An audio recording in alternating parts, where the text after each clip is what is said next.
So I know there's like 100 of these rankings all throughout YouTube, and I can't really think of anything to make it stand out, but I'll try my best to make it high quality. Remember, these are just my opinions, so don't fund my address and organize a mob to throw me into the pit of death. With all that said, let's start the ranking. 18. The Dark Secret. Let me just say that this is a great book.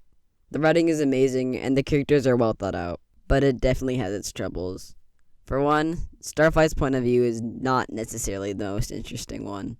He's smart and thoughtful, but his reluctance to do, anything makes the first and second parts really slow. Also, his way of thinking kind of rubs me the wrong way.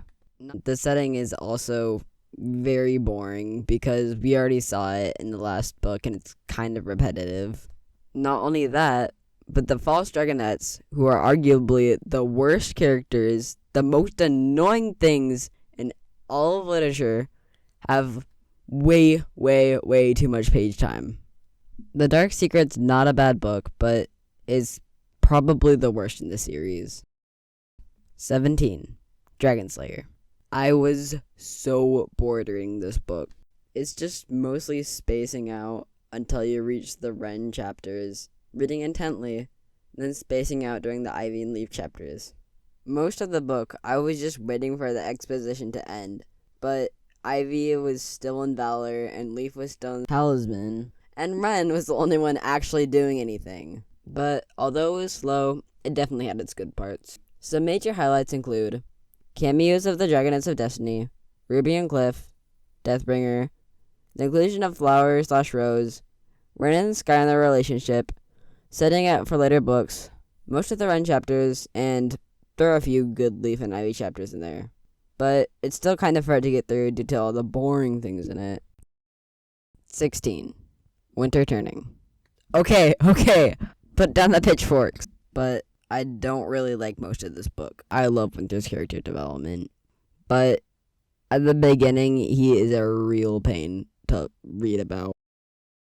Most of what I remember about the first half of this book is Winter grumbling about not wanting to be with the rest of the dragons, who are actually really cool, and it's just so infuriating. And his reason is, Icelands are superior. Don't get me wrong, I love Winter. He's just kind of annoying in this book, but the ending makes this book a lot better. This is when Winter's good personality starts to show, and it makes me actually really like him. The writing is just so good in this part, and, I wouldn't change anything about it. It's actually a really good way to end the book and still make me like it. 15. The Lost Heir. I have some mixed feelings about this book. On the one hand, it's entertaining and gives insight on the Kingdom of the Sea, but on the other, I feel that the majority of it just abandons the story and the characters that the whole first book was setting up, and just goes on in its own little adventure, which would be fine in some cases, but it pretty much knocks the whole flow of the series into a weird direction. Tsunami's character development in this book is really good, and her character is just good as well, but she's pretty much the only character we see in the majority of this book, besides Coral, Anemone, Riptide, some other sea wings, and I can't even say it. A few more things. Starflight comes off as quite annoying in the little we see of him, and this book doesn't really set anything up for the rest of the series until the very end. It has great writing, and it's a good book, but meh. 14. Talons of Power. The Talons of Power is a bit weird. It feels like it's centric on Darkstalker and not Turtle, which is kind of annoying, because, we already got a Darkstalker book. There are some things I really like about it, though, like the enemy's battle between Turtle and Anemone, which brings me to another point. Anemone. In the second book, she was kind and sweet, and she killed Whirlpool. But now she's just annoying and arrogant. Admittedly, she gets a bit too much hate, but still. She tried to kill Tsunami and, a little baby dragon, which is really out of character. Anyways, I like Turtle's perspective, other than the fact that he takes a million years to decide to do anything. Also, the flashback with Turtle and the missing and whatever you would call it, anatomy, is really good, other than the fact that it includes Whirlpool. 13. The Dragonette Prophecy. The Dragonette Prophecy is a classic. It's entertaining and enjoyable, from Under the Mountain to Queen Scarlet's Palace to the Mudwing Villages. Clay's point of view might not be the most interesting one, but his kindness and positivity make it really hard to not enjoy it. This book also introduces the characters very well, and is just a great starting point for the series. Though the pacing is pretty weird, because the first half is just under a mountain, and there's not much happening there. Well, I think it was necessary. There's just some parts that are really hard to reread. 12. Wingless Quartet. Okay, just to warn you, this is basically a mini ranking of itself, so this is going to be a long one. This was a hard one to rank, considering there are 4 short stories in it. At first, I considered ranking each of these as their own books, but it would kind of clog up the rankings with a bunch of little books, so collectively it is. The worst winglet is Prisoners. I just have to say, I don't like Fierce Teeth. From when she was a dragonette, she was grumpy and whiny. Not to mention, she hates on Glory for most of the winglet, and she tried to kidnap Sunny in The Brightest Night, which is unforgivable. The entire winglet, she is just explaining her sob story, and the entire time, I completely just don't care. It does give good lore on the Nightwings and how they live, but we already got that in The Dark Secret, and this is just much worse. The third best winglet is Runaway. The chemistry between Arctic and Foeslayer is non-existent. Also, Arctic's point of view kind of annoys me a lot. I don't like Arctic. But this winglet also has really good villains. Snowfox and Snowflake. Everything about them is pretty much perfect. But the plot is just okay. Second best is Deserter. Six Claws has an interesting perspective, and the plot rolls out really smoothly. Smoothly. I like Dune. I like Six Claws. It explains lots of things. It's just a good story. My personal favorite winglet is Assassin. The first half is about a young Deathbringer learning how to become an assassin. It takes place in the Night Kingdom, which is kind of like The Dark Secret and Prisoners, but much better.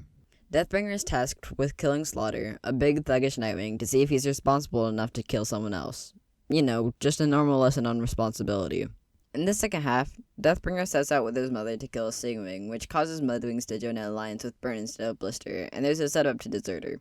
Assassin manages to tell a really great story with great writing in like 40 pages, and I respect it. 11. The Lost Continent. This book is extremely underrated. It sets up the arc, introduces new characters, and is just generally a good story. Like the Dragonette Prophecy, the beginning is a bit slow, but it pays off. I like the hives, even though everyone keeps complaining about them. Luna and Blue's relationship is sweet, and there's really not much to dislike about this book. I really like the epilogue, as it explains things, and it's the only connection between the 2 continents besides Clearsight. Also, I've seen a lot of people give hate to the relationship between Cricket and Blue. But why are people hating on one of the top 5 couples in the series when they created this abomination? It feels sad to leave the Lost Continent so low, but there are other books that are just better. 10. The Brightest Night. I feel like the first 2 parts of this book have the same formula as The Lost Heir, and the way that both Sunny and Tsunami leave the rest of the dragons, this time on accident, Tsunami. They both go into their tribe's kingdoms and meet their mothers, run around for a little bit, doing whatever, and then go back to the dragonettes. Except this one's better. For one, Sunny actually has a reason to go off on her own, and the other characters don't annoy the heck out of me. The parts in the Stronghold of Smolder are really well done, and the inclusion of Peril is really well transitioned in. The ending happens a bit too quickly in my opinion, but it's a really good way to end the arc. Also, the epilogue is very satisfying and always makes me smile. Aww. 9. The Hive Queen.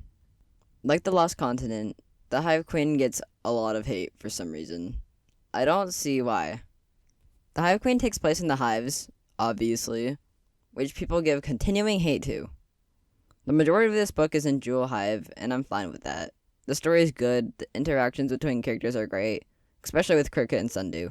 The whole thing with the Chrysalis and Cricket spreading news of Wasp's lies is entertaining to read about, and I really like Lady Jewel and Scarab. Honestly, the only things I don't like about this book are the time in the water tower and the Katy plot twist, which seems pretty unnecessary. Also, this book introduces Bumblebee, who is just so cute and funny, so this book gets a lot of extra points. 8. The Poison Jungle. This book is really good. Sundew was already one of my favorite characters, and when I read this book, I loved her even more. This book advances the plot much more than the first two, while also being paced well. The Leafwing Society is cool to explore, the jungle is introduced well, and the plot isn't a pile of spaghetti, unlike Darkness of Dragons. The new characters are quite likable, especially Willow and Hazel. I really like the inclusion of Tsunami and Turtle and the exodus from Pantala, as it serves the actual connection to Pyrea. But best of all is the page time that Bumblebee gets. 7. The Flames of Hope.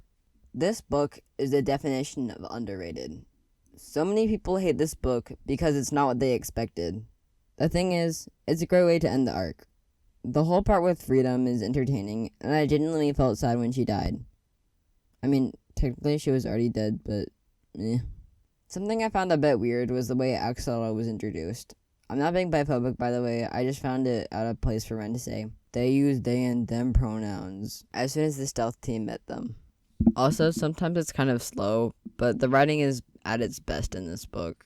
On second thought, I probably shouldn't have added this book so high, but it's just so underrated I had to. 6. Darkness of Dragons. Okay, I know I just called this book's plot spaghetti, but this is some good spaghetti. The first half is mostly about Quibbly and Winter, who is much better in this book, going out to save Ostrich, who was pretty much kidnapped by Onyx, who I already didn't like. Anyway, they go to Quibbly's grandpa, who terrorizes him for a bit, until the anticlimactic showdown of Quibbly and Thorn versus Quibbly's grandpa, Onyx, and an entire freaking army. Quibbly wins. Then, for the second half, the book switches directions suddenly, and goes back towards wrapping up the arc. After a few random twists and turns, and a somewhat anticlimactic battle, Kinkajou gives Darkstalker a delicious strawberry that turns him into a little boy. So, the plot is pretty much a mess. But the writing is really good all the way through, and Quibbly is also really cool. So, it's an enjoyable mess. This book is also boosted up by the epilogue, which wraps up everything in the series.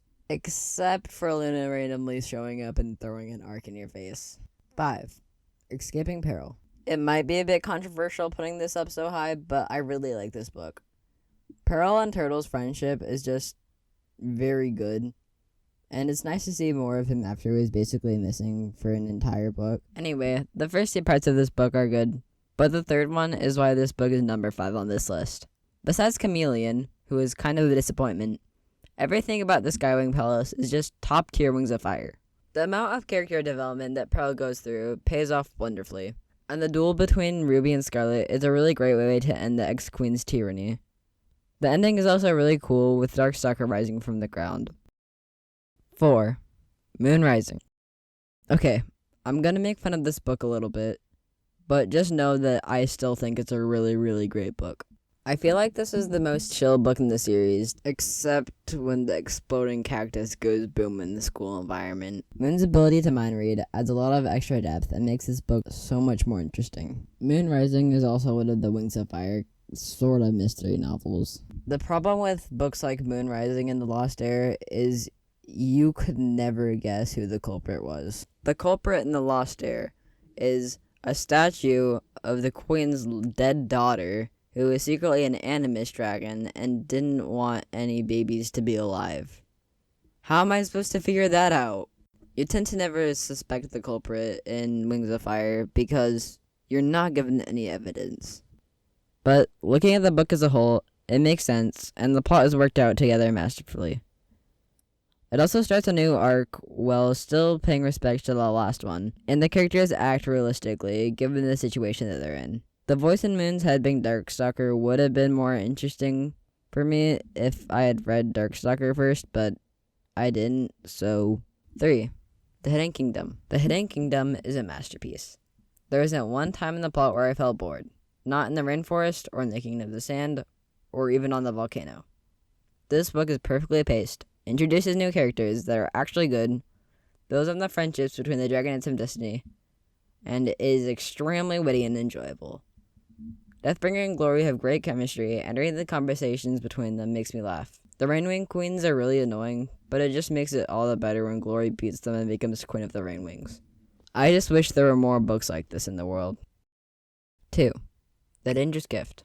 Okay, this is the most controversial book on this list, but just hear me out. For the first chapter, I thought that this would be just another book about a grumpy dragon doing whatever with no progression to the story. But then Lynx was introduced. Lynx and Snowfall have one of the best, if not the best, friendships in any books I have ever read. The amount of character development that Snowfall goes through by the end of the book is insane, and the way it happens is really clever. The first part is probably my least favorite, because this is a time when Snowfall is just peak paranoia, which gets kind of annoying. But the story and the characters just keep on getting better until the end, which in my opinion is the most satisfying, well-written thing I have ever read. We finally get lore about Jeroboa, and the whole part with Snowfall breaking the Great Ice Cliff, the Wall of Order, and the Crown is just so good. Then the book ends with a great conversation between Snowfall and Opal, the animus dragon that made this book so good. Honestly, the only things I don't really like about this book are the boring epilogue and the unnecessary Dragon Slayer references. Bleh. 1. Darkstalker. This is literature at its finest. I can't think of a single time when I was bored, the pacing was perfect, and the characters were just good. I've read a lot of books, but this one is my favorite of all time. Each character had something interesting about them, and I didn't find myself reading quickly through the chapters to get to the good ones. Dragon Slayer. Everything from Clearsight's and Darkstalker's first meeting, and the friendship between the two of them in Fathom, to Arctic's funny little death, and the eventual bittersweet ending, is filled with good writing and everything good about the series. So, that wraps up the rankings. If you haven't read Rings of Fire, why are you on this video? If you enjoyed this video, please subscribe. I'm already thinking about a second video, and the subscribers would really help.